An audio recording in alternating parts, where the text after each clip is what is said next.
With Lululemon, the real gift happens when they're living in it. When you give them the coziest scuba matching set, the real gift is this. And this. And this. This holiday, Lululemon makes it easy to give a gift that goes beyond. Open the moment. Shop now at Lululemon.com. My dad works in B2B marketing. He came by my school for career day and said he was a big ROAS man. Then he told everyone how much he loved calculating his return on ad spend. My friends still laugh at me to this day. Not everyone gets B2B, but with LinkedIn, you'll be able to reach people who do. Get a $100 credit on your next ad campaign. Go to linkedin.com/campaign to claim your credit. That's linkedin.com/campaign. Terms and conditions apply. LinkedIn, the place to be, to be. His code name's Jackal. He's an exceptional assassin. Streaming now on Peacock. He will kill again, unless we stop him. Academy Award winner Eddie Redmayne. You're paying me to kill him. I am charging you for getting away. The Jackal's here. Look at the exits.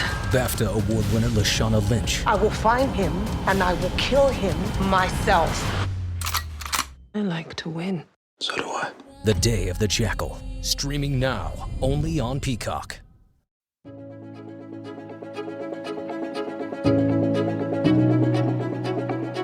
Welcome to Book Talk for Book Talk, a podcast where we deep dive into the writing of your favorite novels. This is Jac. And I'm Amy. In Season 2, we explored Sarah J. Maas's A Court of Mist and Fury.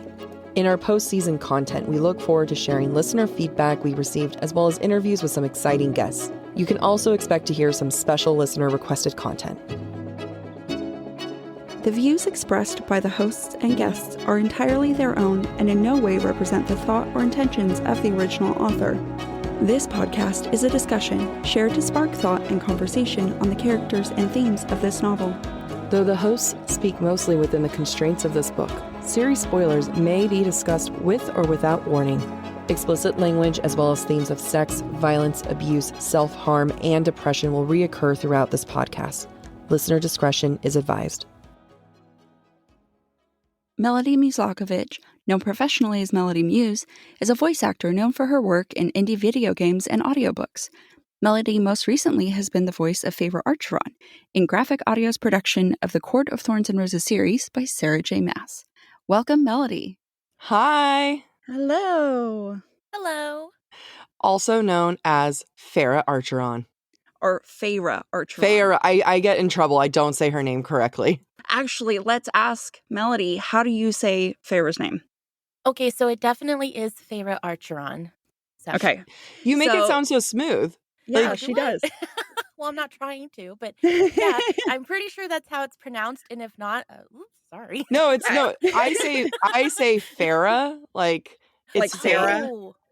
Sarah, but with an F. Yeah, people do get annoyed at how I pronounce her name.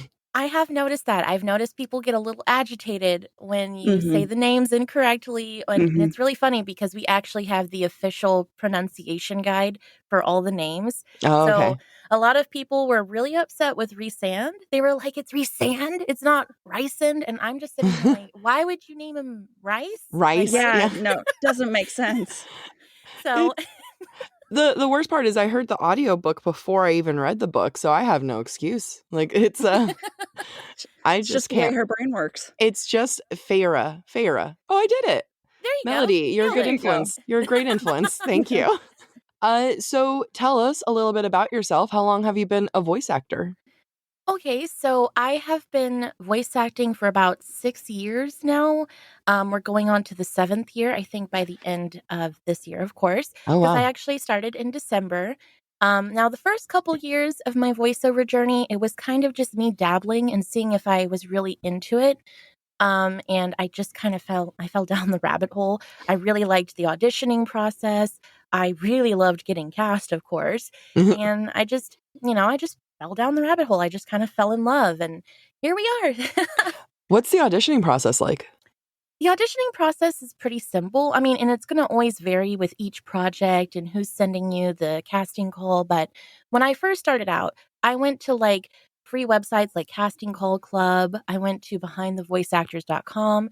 These are places that'll like hold casting calls. And at first for me, it was just volunteer stuff, right? Because, I'm a newbie, I'm a novice, I don't know what I'm doing really.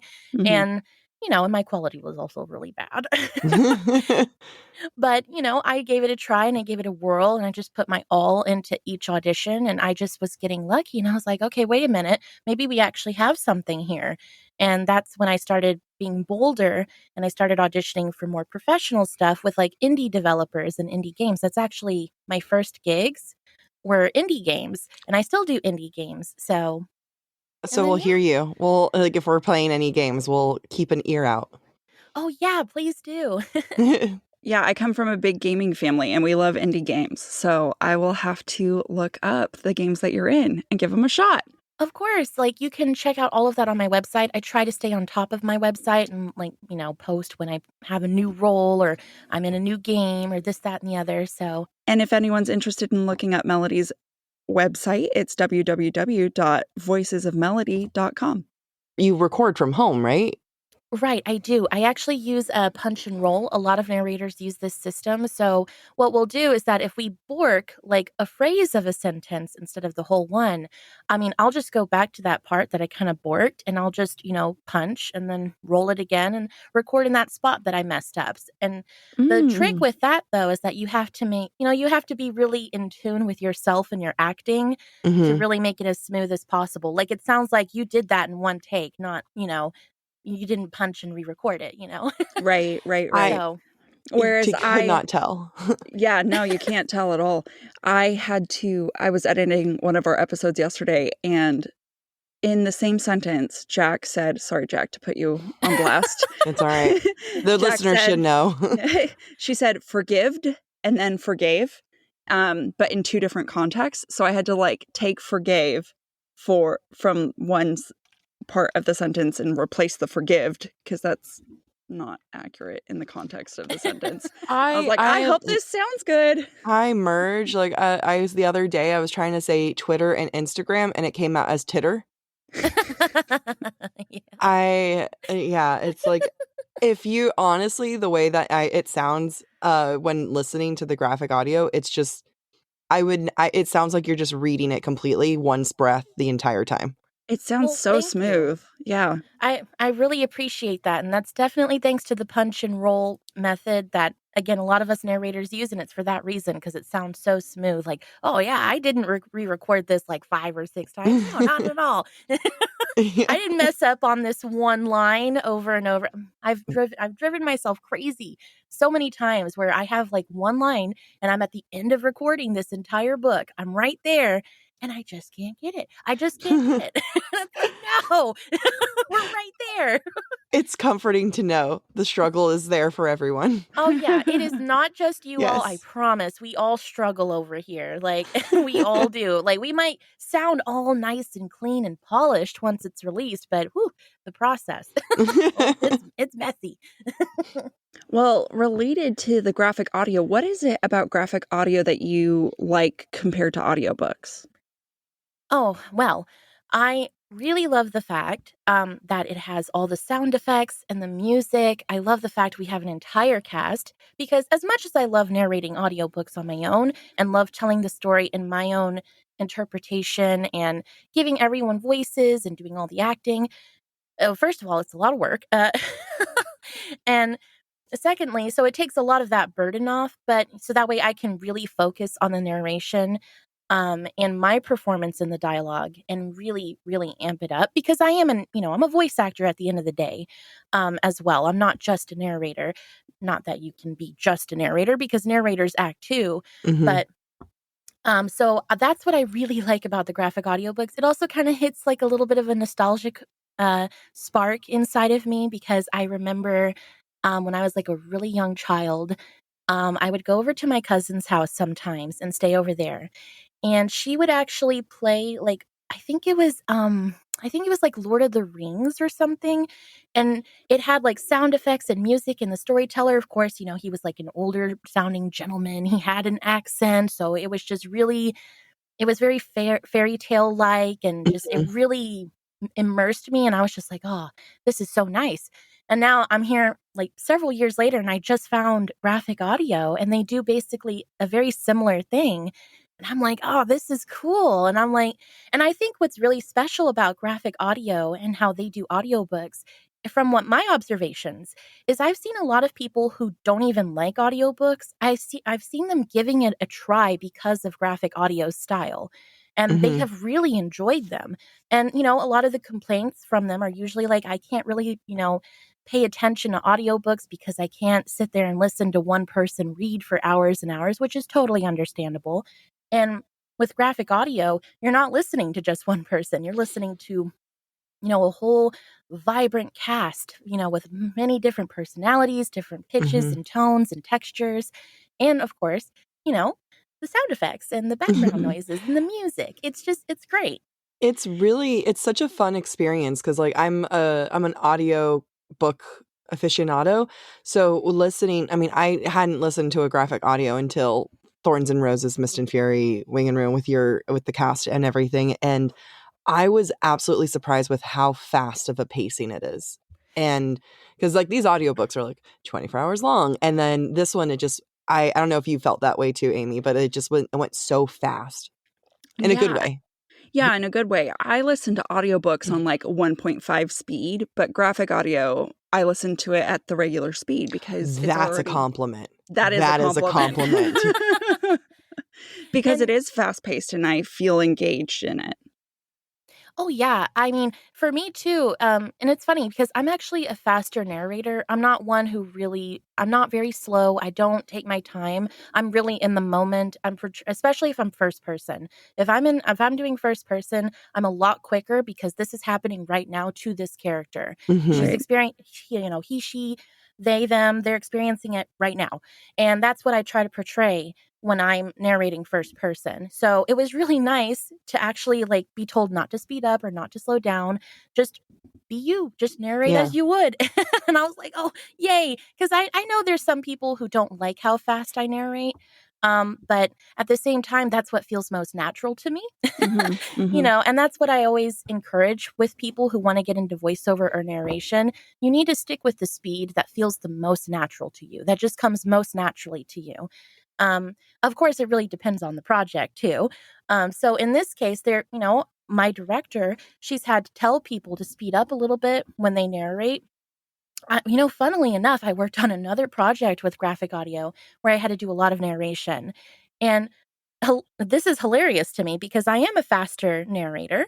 And my director for that project, he told me to speed up. He said I could even go faster if I wanted. Oh. And I was like, wow, really? I already narrate, pretty fast. I want Amy to listen to this fast narration. Like, I mean, I swear, like she listens to us on like 2 speed. You don't even want to hear us. So I don't think I went too much faster with that book though, because again, I try to stick with the pace that really does feel best to me because that's the best performance I'm going to give to you. And so, yeah, that is a compliment. I'm so happy. It is. I mean, it's just the whole entire process it did take when I say like a minute, it literally was just 1 minute to adjust to what I was listening to. And then it was a completely immersive experience. And then it was just like, I'm on board. Wow. I'm on board. I'm in it. I have to say it was nice to have like the background noise. I was most recently re-listening to the Summer Court chapters in Mist and Fury and having the background noise of like people moving and rebuilding. It was a neat experience. I have to say though, it's interesting the creative choices that get made, right? When it's just one no. This isn't bad and it's not about you, Melody. But it's about Rhysand. That's what we were talking about. No, so I was at the part where Feyre finds the Book of Breathings in the Summer Court derelict temple.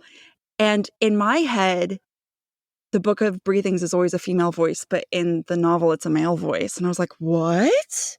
Yeah. And it was just an interesting experience for me to re-experience that because it's no longer in my own head. So yeah, it's nice to see different creative interpretations of the text. Yeah, and I can see that being really hard for listeners sometimes because you guys have had it in your mind how everyone sounds for so long, right? And because the books have been out for a while now. Mhm. And now we come into the picture and like, we're about to surprise you all with Mhm. how everybody sounds. Like I've seen comments that are like, why do they all have American accents? Like, what's going on here? And funnily enough, I too was like that.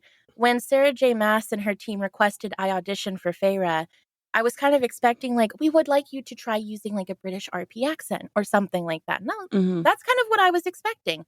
No, Wait, you were just requested by SJM that's to what I was audition? told by my director. Shut Yes. the front door. Oh, that's Yeah. Are you serious? amazing. Oh Yes. my god. SJM and her team are, a lot of people don't know this, so I want to go ahead and put it out there. SJM and her team were very involved with the casting. They were the ones who, they were Wow. really who chose all of us. So, there's the I'm surprise. so shocked. Like, my mouth is gaping right now. I am like, that is so cool that SJM, I mean, like, we talk about her and these books, like Amy and I, all the time. So the fact that, like, it's like, wow, you've been chosen. You were the Yeah. chosen one. When my director reached out to me and she, asked me to audition, and that SJM asked me to audition because I don't totally know the process because I'm not a casting director for graphic audio or anything. Mhm. But the director told me that what they typically do is like when the author really wants to be involved, they'll send them like their roster and go through a lot of samples that they think will fit the character. And, SJM apparently told Colleen she really wanted me to audition because she thought, she really liked the youth in my voice. Because, Yeah. Feyre's only 19. Right. It's Like, true. People she's forget that Yeah, on the yeah. regular.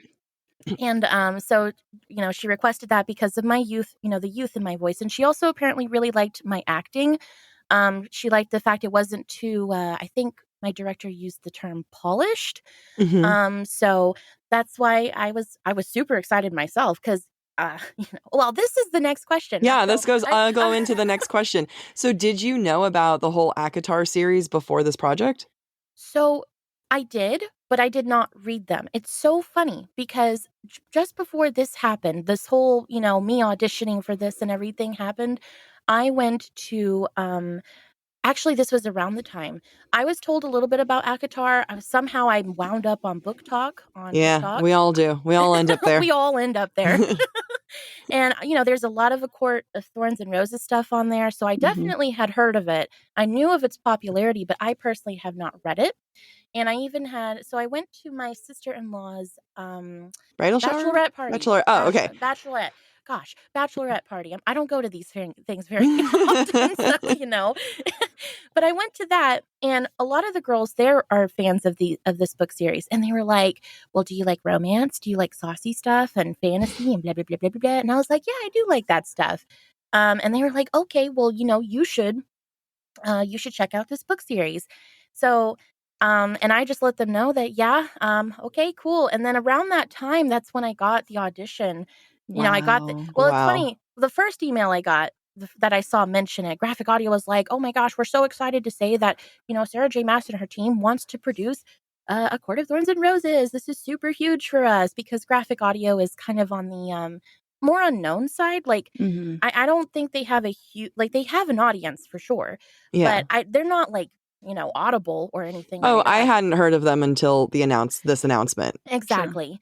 So that when I was like, "Oh, that's really cool. Good for Graphic Audio." And then Yeah. like a day later, my director sent me an email. She's like, "Okay, so really exciting news, but SJM has requested that you audition for this character." And I was I like, hope you were still in the "Oh." bachelorette party and you told everyone there, like, by the way, I'm Feyre. So, Oh, I didn't do that, but I did let them know that I was actually, I think it did happen. I think the Bachelorette was after this yeah. happened because, I had to recollect myself, and I was like, "Okay, yes, I would love to audition for this character." And so I did send in my audition. And it took like maybe a couple weeks, and I think I was the first person to be cast as well when it came to this character. So, and because the casting process, I think, took a good few weeks, if not longer. Mhm. Because, of course it is. You want to pick who you really think is a good fit for the character and Yeah. such. And I'm pretty sure Graphic Audio does have quite a bit of quite a few actors to pick from. So yeah, but that I did know of it, but I hadn't read it. Given the fact that you hadn't read it prior to being cast, as the voice of Feyre, as this protagonist that we all love and hold dear, how did you become her? And what about her do you try to channel when you're performing? So the funny thing about Feyre is that even though she's this fictional character, she's a fantasy character, there's a lot of things about her that I personally resonate with. There's like things about her, elements to her character that you'll find in a lot of women in everyday life. Becoming her wasn't really too hard because at the end of the day, she's a 19-year-old girl. Yeah. You know, she starts off as kind of like not really sure of herself, not really sure what she's doing with her life or what's happening around her. And she has like one thing in her mind that she's really focused on. And that's, you know, in her case, it was taking care of her family, making sure they survive. And Mhm. I could relate to that because I was at a point in my life where I too was like really lost at a young age and I was trying to figure out what I wanted to do with my life. And then, even then, when I discovered voiceover, that's what I put all my focus on. I ignored Mm. everything else. So, you know, I could relate to her with that. And I just think, you know, I think life is just one of the biggest teachers when it comes to being an actor. And when you are portraying a character, you always want to take aspects of yourself and apply it to that character because that's what's going to make it really good, really raw, and help people connect with it. So really embracing yourself in your flaws. I mean, like Feyre, I can be really stubborn. Like Feyre, I can be very strong in my convictions. I can be petty. I can be petty sometimes too. And, you know, she's a very fleshed out character. She's not Yeah. always, you know, perfect. She's not always right. She's not always smart. She's not Mhm. always, flawless or, you know, a badass. She's not all those. She's vulnerable. She's sensitive. You know, she cares deeply for people. And she, you know, has a lot of anxiety if she's making the right decision or not, which is something Mhm. I think everyone can relate to some degree. Mhm. And you know, she's just a really complex character, and those are the characters I do the best with because they're complex. They have lots of dimensions because I can relate to that as a complex person myself. You know, I'm not just bubbly and sweet and kind. I'm intense, I'm fiery, I'm passionate. I can be really competitive and like Yeah. that's how everyone is. Everyone's got so much of light and dark and it's all about balancing it out. And it's no different when you're portraying a character as well who has those same things. Absolutely. I mean, Farrah's like, I mean, I'm going to speak for myself, Amy. I don't want to speak for you, but she's one of my Sure. all-time favorite characters. And throughout literature, just because we've been doing this critical literary analysis, season 1 was A Court of Thorns and Roses, season 2 is Mist and Fury. And just finding her, like doing the analysis on her and finding these things that she struggles with. Like we talked a lot about in season 1, like her coming to terms between the difference of surviving versus thriving and what does that mean. And then I've been calling Mist and Fury like the ultimate breakup book where you're just trying to like figure out how to move on past a relationship, an abusive relationship. Oh So yeah. it's yeah, I don't want to interrupt you, but I got go to for it. say I really really like the way that SGM from both a reading perspective and a writing perspective because I like to write for fun. I'm not, Mhm. I'm no SJM or anyone like that, but I do like to write because I've noticed that when people love to read, they tend to end up liking to write too. Yeah. So and I have to say, I really find it refreshing when an author really writes out the trauma that a character is going through and trying to, navigate through. I don't like it when we just skip over all that, like, oh, no, no big deal. Like, I Mhm. mean, what Feyre's gone through has truly been traumatic. And again, she's only 19. So, of course, this is going to really hit her Yeah. like a truck, like Like, this her is a brain isn't lot. done developing. Like, that's at Exactly. 25. Exactly. And I do think people tend to forget that. I noticed a lot of comments that didn't necessarily like how young I sounded. Like they didn't imagine that for Feyre, which I do get. But I think when it comes to Feyre, she's two people when it comes to these books so far.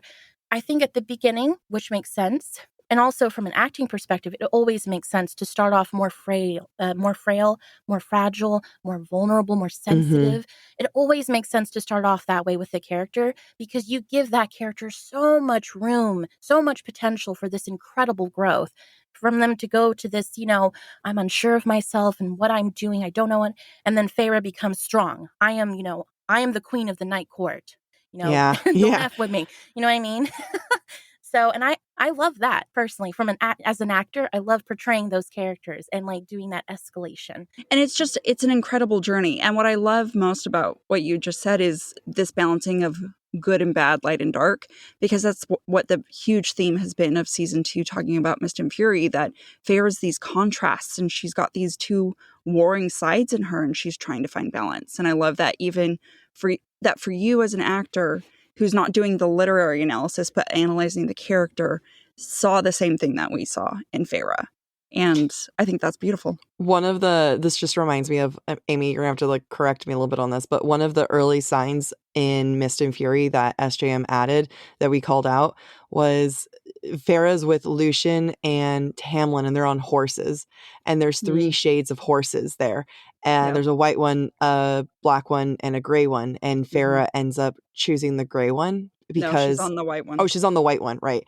Thank you. I'm like, correct me. But like, it was just like a very, it's been so long, but it's like, there's a lot of like subtle things of description that SJM uses to show Feyre's struggle of what is good, what is bad, especially in the beginning of Mist and Fury, where she's struggling with the deaths that she unfortunately had to inflict and all of that. So, but just those like little tiny things were just like, I saw what you did there, SJM. Saw what you did. It's crafty. It's wonderful. I really genuinely like it. And it makes it so much. And I'm going to say this, like when a writer writes like that, so thorough with the character, it makes it so much easier to perform the character because I have so much more to work with. Like I really get this character. I get her complexity a little bit more.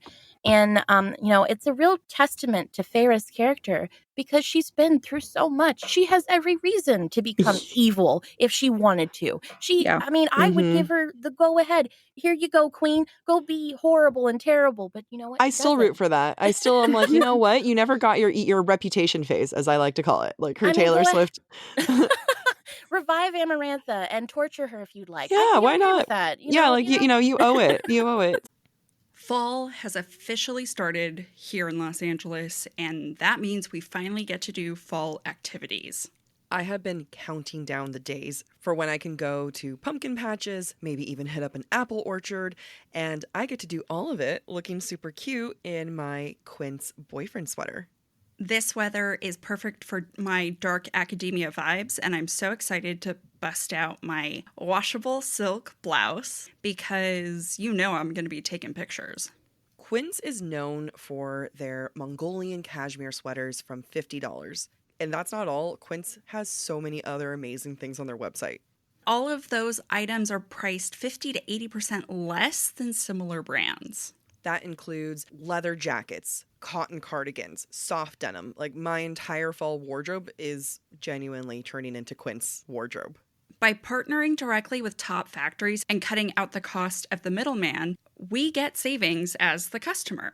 One of my favorite parts about Quince is the fact that they only work with factories that use safe, ethical, and responsible manufacturing practices. And they still manage to get premium fabrics and finishes for that, luxury feeling for every item that they have. Get cozy in Quince's high-quality wardrobe essentials. Go to quince.com/booktalk for free shipping on your order and 365-day returns. That's Quince, QUINCE.com/booktalk, BOOKTALK, to get free shipping and 365-day returns. That's quince.com/booktalk. So it seems like there was a lot of fun parts to Feyre. Like, you mean, like just talking about her, like you feel for her, you connect with her. What would you say, and I'll just say throughout all of the books, I don't know if you have like a specific one, but what would you say is the most fun part that you got to perform? Oh, man. Oh, gosh. There have been a lot of fun parts, but I gotta say, I love the parts where she gets mad. I like when she gets angry. And because I've noticed this even in the script. Like, I'll be looking through the script and I have to do a lot of the narration. So obviously it kind of balances out. But I'm comparing, like, she has a lot of lines, right? But I've noticed that Feyre is not really a woman of like so many words. She doesn't like, she's not like me. Okay. I'm a rambler. I will, blah, blah, blah, blah, blah. I'll put filler words in, all that, you know. When she says something, it's like, you know, there's like depth to it. There's like some gravity to it. Yes. And, you know, so it's kind of interesting with her character because of that. And what I'm trying to say is when she gets angry, I feel like I got built up to that moment. Like I like, oh, I have so much rage. Like, you know, you have the audacity to bring this up to me like this. I mean, we had a moment. I mean, like, because I'm still recording for a court of ring. I keep trying to say rings and Wing and ruin. Yeah. It's A either Court that of or Lord and the war. Rings. Rings of Power. I've been watching it. I'm sorry. Oh yeah, same. I love that show so far. I'm totally into it. But anyways, I am on part 3. I'm narrating it right now. I started that process, but I did just finish up the dialogue this week with my director.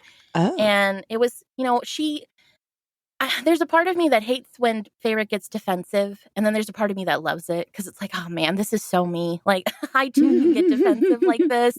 But when she gets defensive, she's so clever with it. Like, she's like, oh, you think this way about me? Well, pot, meet kettle. Yeah. Like, she's done this with a few characters, but like, it's a fair criticism to her. Like, the person who's criticizing her, they're not doing it to be mean. They're genuinely like, let me help you. Like, let me be there for you. And, you know, and so I really like the parts where she gets angry. I really liked recording Mist and Fury. Again, I know this is probably going to sound weird to people, but I actually liked recording the traumatic narration where she's like really struggling, like she's, you know, almost suffocating, being stuck in that, you know, that in the place. And I don't know why, but that was fun for me to narrate and perform. But I also like them. I did like the chapter, of course. I think we all know where this is going. I really liked the chapter. The chapter. The soup chapter. I really liked performing that chapter, but I also really liked performing the chapter when she kind of has to put on this facade with Rhys on the throne. Yeah, that is our favorite chapter. Like, when in our analysis, favorite chapter to look into. Yeah, in the Court of Nightmares. Yeah. It is so good. I really loved doing that because for me, it was like, oh, yes, finally, I get to be sexy. I get to like demonstrate my power and be sensual. And it's so fun. Like, because you know, you have to be careful with it because you don't want to like change her entire personality. You still want people to be like, that's still Feyre. But also you want to make sure that's like, oh, wow, this is another side to Feyre, which is, again, which is great to Feyre. I mean, she has all these, you know, she is a sexy character. She is sexy. She might not always be sexy, but she has that part in her, you know? She's always been like, I'm not going to say like sexually dominant person, but she's definitely been like sexually very forward. Physical. Yeah. Like when you think about the beginning of the book, like she was with Isaac Hale before anyone else, and like they tumble in the hay, and it was like one look from across the room and she's like, let's go, we're doing this. And then even with Tamlin, she was the first one to initiate and she got on top of him initially. So there is a lot of, she's, again, I don't want to say she's aggressive or the aggressor, but she's definitely more forward than people give her credit. Right. And so then underneath the Night Court, we talked about like how Rhys and Feyre get to be the person they want to be, but kind of resent that they get to want to be that person. But like they're into it, but then they're mad that they're into it. Yeah. Yep. What a mood. It's so on those scenes, are you kind of mentioned something like when you're doing the dialogue, are you with the other actors or do you record all the dialogue separate, or is there any kind of like what we're doing now where we're on camera? This may or may not blow people's minds, but no one is doing a joint session. None of us are together. It is all on our own with the director. That's it. I guess that's what I assumed. Yes, and I mean, Yeah. I mean, it's so impressive because you listen to it and it sounds like everyone's in the same Yeah. room, like Oh, yeah. recording with each other, like so I get why people would be surprised by that, but that's how a lot of voice actors operate. We're often Mhm. in our own booth, in our little tiny dark corner recording, and we have to make it sound like we're having a conversation with someone. Basically talking to ourselves on a very advanced level, I So, guess. do you guys ever, I mean, does someone get to Anthony, he played Rhysand. So is that something where he recorded and you get to hear his and then maybe he gets to hear some of yours? Or is it purely like, nope, it's like the director who's guiding you. She's telling you what she wants It from this. it's a big fat nope. We don't get to hear each other at all in the process. It is all the Wow. director and us, and that's it. We get to hear each other together later when it's finished. Yeah, along with the rest of us. Yeah. That's just called talent. You guys do an Yeah. amazing job, given the fact that so many people assume that you're in the room together doing this. No, we are not. We are not. Thank you, though. I mean, I'm sure we would all be, we all appreciate that. And that's kind of what, of course, acting does, right? It's like we have to Mhm. convince people that we're doing Right. this thing for real, but we're not.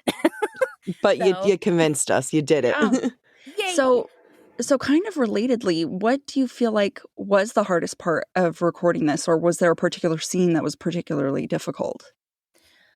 Oh, man. Am I allowed to talk about scenes that have not released yet? Like, on the Oh, graphic audio? We don't care. Sure. Yeah. That's up to you. Okay, well, obviously a little bit of spoilers. But like this recent scene that I had to do where her father died. Oh. And then when Rhys died. Oh. Yeah. Those were Yeah. those hit me like Yeah. a truck. And like it's so funny because I mean her father is such a minor character, like obviously, but I think it was just a culmination of like everything that Feyre's been through. She's been working so hard. She's been trying so hard. And like her father, who, she doesn't have like this incredible relationship with, but gosh, he comes through last minute. He's trying to Mhm. help her and her sisters. And like he's doing this amazing grand gesture. And it's like, oh, this could be the start of like a real and then done. Yep. Well, I mean, he was her first priority in the beginning of the book and like in ACOTAR, like him Yeah. and her sisters. Like she just wanted her sisters married off, enough food and money for her to paint and to feed her dad. Like that was her dream. Yep. And then with the thing with Rhys too, like that one also hurt because I mean, obviously, duh, because he did Yeah. die, and it was like, oh my god, what? But what also hit like it was the build up to it because Feyre was over here like, yeah, we gotta stop the cauldron, we gotta put it back together, like blah blah blah. And she in her mind, she's probably just focused on that, thinking, oh, Rhys is by my side. There's nothing I can't do with my mate right by my side. Yep. And then she turns around and he's on the ground. And Oh it's my like, God. oh, that I made my director cry with that scene. I know I'm gonna cry. Like I cry when I just read that scene. I like Yeah, I'm not when I say same. this, I mean this in the best way possible. I dread, but I'm excited listening to it. It's like I know I know you're gonna like stab me in the heart when I listen to it, but in the best way possible. Oh yeah, I'm just I'm just going back to how I was in the booth when I was reading it because I have to like read it over again and again and like my tears were starting up and I was like stunned. Like I had because there's going to be that shock moment for her where she sees him and he's dead because like like nothing can kill this man, right? Like Yeah. surely not. And then the scream. That's why my voice is so tired because I did a lot of screaming this week. Oh. Yeah, it might be it's possibly maybe gonna be an intense scene for people, possibly. I'm like excited and just like my a little heart already nervous. hurts. Yeah, my heart is hurting right now. I'm But sorry. preemptive pain, but then that's a good thing. But it was hard. It was hard, like, not only from because that isn't a scene that you can really hold back on. That's a scene that you're No. like, this is true devastation. Like, she just lost her mate. Like, that's, Ooh, I but don't know. I mean, like, you don't, it's such a like sneak attack too, because like you were saying, she's just over there being like, I like slaying. I am like putting this cauldron together. Like, this is great, you guys. I think we did it. I think we won. Oh my God. Turns around like, wait a minute. No one told me. Like, no one, like, I remember reading that and then just like, I think I had to like skip ahead a couple pages just to see his name come back and then be like, okay, we're good. I can do this. I can finish it. One of my favorite TikToks I've seen was someone who was recording their reaction and then they got to the part where he died and then it says like, spent the next 3 hours crying to my mom. Had I just turned the page, I would have seen. Or That he comes back. we accidentally spoiled it one time when we mentioned in one of the books. We try to not spoil things, but in like the first season, we said something like, "Oh yeah, because Reese dies," and then someone who hadn't read Wing and Ruin was like, "What?" And I wanted to be like, I wasn't going to spoil, okay, babe girl. Yeah, I didn't want to spoil that he comes back, so I'm just, I hope she had a fun experience when he comes back. I hope she finished it. You know what I mean? Yeah. I'd be like, see, you're welcome. I made this way better, right? Like, this is so much more entertaining. Yeah, like, exactly. Like, I bet when he came back, you were real surprised. You were real surprised. You were very excited and happy. You're welcome. I made you we're out here. We're doing the Lord's work here, telling you. Spoilers are actually a blessing. That's what we need to start telling people, Amy. They're like, you spoiled to this. cover up our spoilers. Like, we're doing you a favor, really. I know. Also, like in postseason, we always tell people like spoilers are up for grabs. We owe you nothing. Like, fair enough. It's in the middle. We always try to stay within, but like Mist and Fury was so hard because SJM sets up so much groundwork for everything else, like especially Silver Flames, that it's just like, oh, I'm very excited for that book. I've heard many good things and I really like Nesta.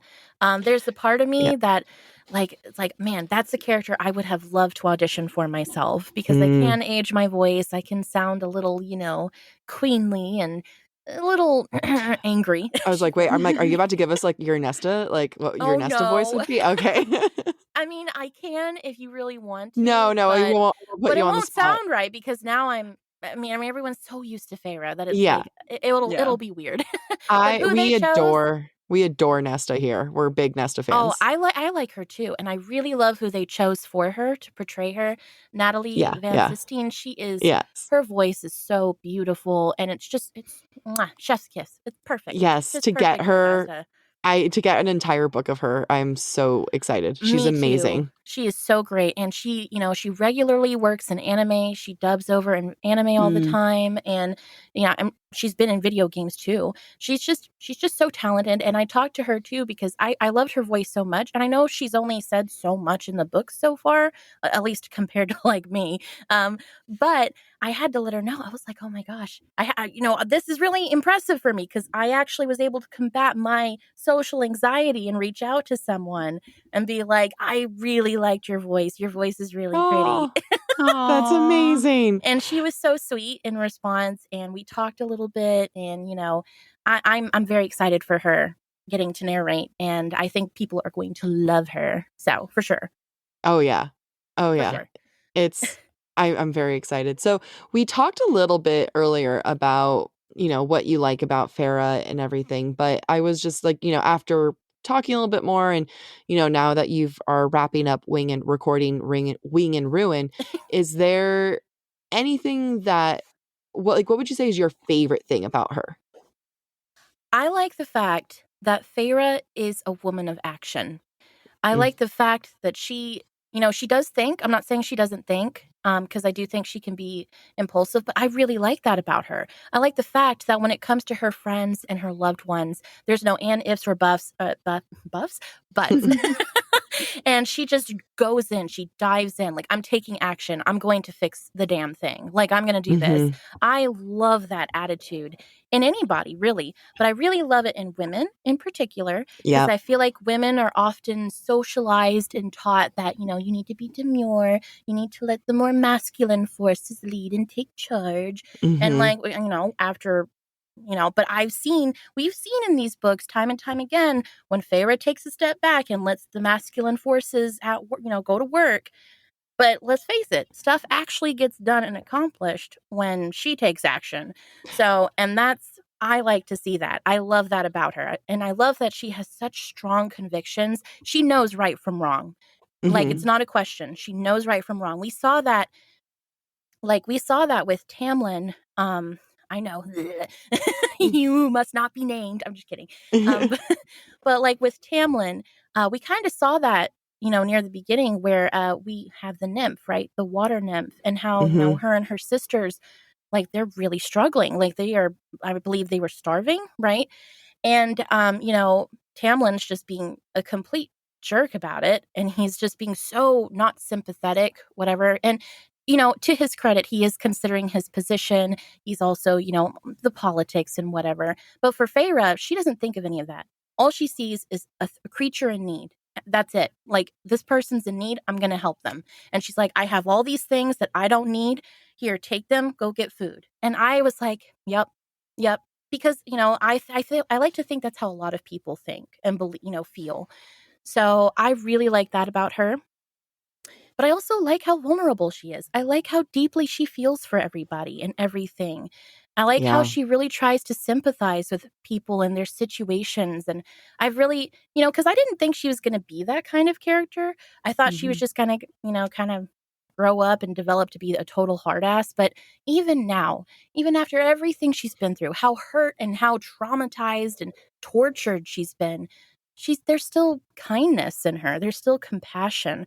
And I think that takes incredible strength. It's why Cinderella's my favorite Disney princess. And I get so much crap for it because they're like, we have all these other cool princesses and you like Cinderella.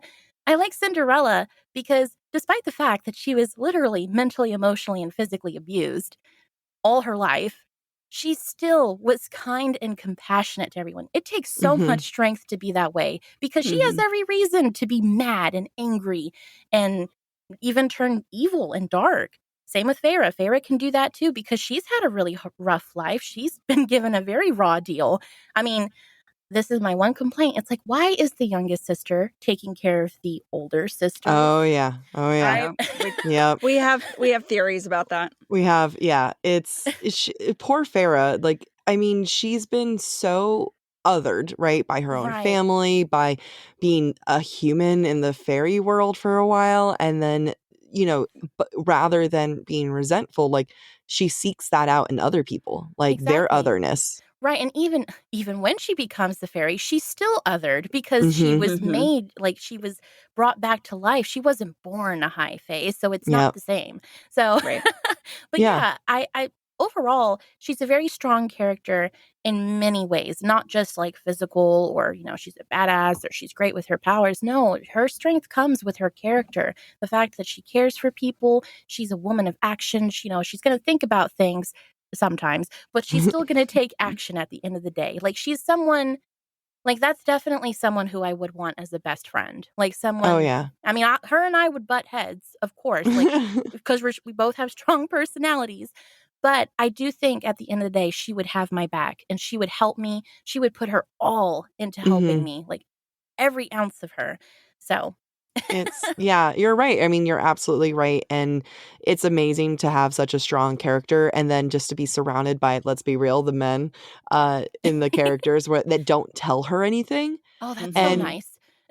I know, like there are just so many things where like, wow, like all of this would have been resolved had people just told Feyre like something, like just tell her the truth about remotely anything. And Feyre could have solved world peace by like book 2. Oh, that would be too easy. She'd be too powerful then. I know, right? It's but people learn, start telling her things. Yeah, I hope so because we have come across a few instances where it's like, if you just told me this thing, I could have approached it this way and we could have fixed it. I'm like that in real life too. It's all like when someone tells me like way later when I should have been told like when we started, it's like it's like, oh wow, look at all the things that could have been easier had you just trust me or whatever it was. Yeah. Right. It's or what is it that I called it? I'm like the real name of the series is A Court of People Just Need to Tell Feyre Things. Yeah. So I believe that's a acamaphy. That's a lot. Yeah. I Well, love that. Melody, thank you so much for spending time with us. Before we wrap up, are there any projects you're working on that you want to mention or where people can find you that you'd like us to plug? Oh yeah, okay. So thanks again for letting me be on here. It's a really rare experience for me, so it's very exciting. I'm super grateful. And as for projects I'm working on, so we just started up on a book called The Quarter Mage by Angelina J. Steffert. She is such a talented writer. And she's so creative and she's so sweet. Oh my gosh, she's so sweet. And she is extremely excited for this, as I may, because she was actually inspired by graphic audio style a little bit. Oh, that's So- cool. Like, so she wrote it with that in mind almost. Yeah, she wrote it with my voice for the main character in mind too. So that was a huge oh wow. She told me that recently, and I was blown away. That's so cool. And I auditioned for it still too because we want to make sure. And she was like, "Yep, this is what I want." And I was like, "Okay, great." It's just so exciting. We literally just started it though, so it's going to be a minute before it's done. But if you like, ACOTAR, she describes Court of Thorns and Roses and The Cruel Prince. You really like this book. So I'm on board. I'm already there. I'm sure a lot of our listeners would be too. Yeah. I hope so. It sounds so amazing. And I've only just begun reading it and I'm already like, oh my gosh, this is going to be so good. That's amazing. Do you have any idea when that'll be out? We'll just keep an eye out for it. I think it's best to just keep an eye out for it. Okay. And let's see. I'm working on that and I just finished up a book for Selena A. Finnick. And the reason I'm excited for this is because it's called the Beshadowed series. And this might seem really silly to some people, but the woman on the cover is a plus-size woman. She is a plus-size woman. Love it. And it's set in an urban fantasy. So, and you know what's even better? Urban fantasy. Yes. Yep. And what's even better about this character is that, it's mentioned that she's chubby and she's plus size, and that's it. That's it. It's not a focal point. It's not I love that so much. It's such a great book because it has kind of a gothic feel, like the place we're going to, and we have other. I'm not going to say too much, but I do. I think it's going to come out soon, the audiobook, and it's just going to be me. Sorry. No, I'll listen to whatever you say. I know, just read your groceries. We're there. We'll listen to you. Thank you. And so that's going to come out, and I really like the character. She's starting off a little bit vulnerable, as you'll see. But I think she's going to be another impressive character, I feel like. So that's come out, and that's my first character I've ever voiced. That's a plus size woman because I'm a plus size woman. And it's oh my gosh, yay. It's great. That's amazing. So if anyone, yes, I'm here. I am here for that. If people just want to keep an eye out for anything that comes out from you, is it okay if they follow you on social? Oh, yes. My website is a great hub because all of my socials are linked to it. But I believe my Twitter is at Voices of Melody. I believe my Instagram is at Melody Muze. And my Facebook is also Melody Muze. And I do believe that my TikTok, because I do have that one of those, it's also Voices of Melody. So all nice. And that's Muze, if anyone. Yes, I condensed it that way because my last name is Muzljakovich. Oh, so that's cool. It's a very long last name, and there's a sneaky little J in there that always borks people. And wasn't expecting the J, right? And all of my audiobooks, funnily enough, except for ACOTAR and such, are labeled under my real name. So oh, that's funny. Yeah. So there it is. My website's truly the best place to just see all of this and be connected and announcements and yada yada. So yeah. Well, I'm super excited to keep an eye out for everything that you have coming forward. I mean, not only are you extremely talented, but it sounds like there's some really great books coming out too. Oh, yes, I hope so. And I hope to keep staying booked. And of course, just keep an eye out for, I don't know if everyone knows this yet, but part 2 of A Court of Wings and Ruin has just released on graphic audio. Mm-hmm. It released 2 days ago. So for anyone who's been using graphic audio, I don't know when it's coming out on Audible. I don't know that, but Well, thank you, and we'll hopefully talk to you again soon. Okay, thank you too. I really appreciate this. Thanks, Thanks, bye. Melody. Bye. Bye.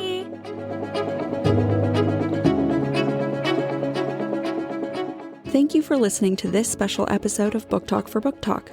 We encourage you to rate and subscribe to our show on your preferred podcast listening platform. As we gear up for Season 3, where we will deep dive into A Court of Wing and Ruin, we will continue to share between-season thoughts, interviews, and exclusive content.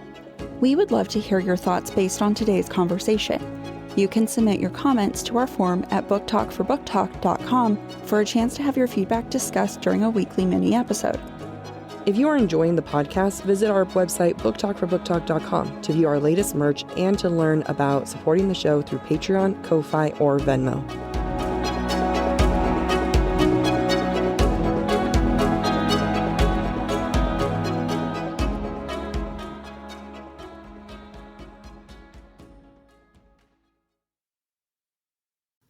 Fall has officially started here in Los Angeles, and that means we finally get to do fall activities.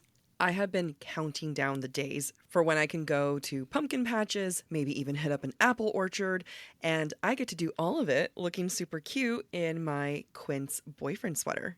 This weather is perfect for my dark academia vibes, and I'm so excited to bust out my washable silk blouse because you know I'm going to be taking pictures. Quince is known for their Mongolian cashmere sweaters from $50. And that's not all. Quince has so many other amazing things on their website. All of those items are priced 50 to 80% less than similar brands. That includes leather jackets, cotton cardigans, soft denim. Like, my entire fall wardrobe is genuinely turning into Quince wardrobe. By partnering directly with top factories and cutting out the cost of the middleman, we get savings as the customer. One of my favorite parts about Quince is the fact that they only work with factories that use safe, ethical, and responsible manufacturing practices. And they still manage to get premium fabrics and finishes for that, luxury feeling for every item that they have. Get cozy in Quince's high-quality wardrobe essentials. Go to quince.com/booktalk for free shipping on your order and 365-day returns. That's Quince, QUINCE.com/booktalk, BOOKTALK, to get free shipping and 365-day returns. That's quince.com/booktalk.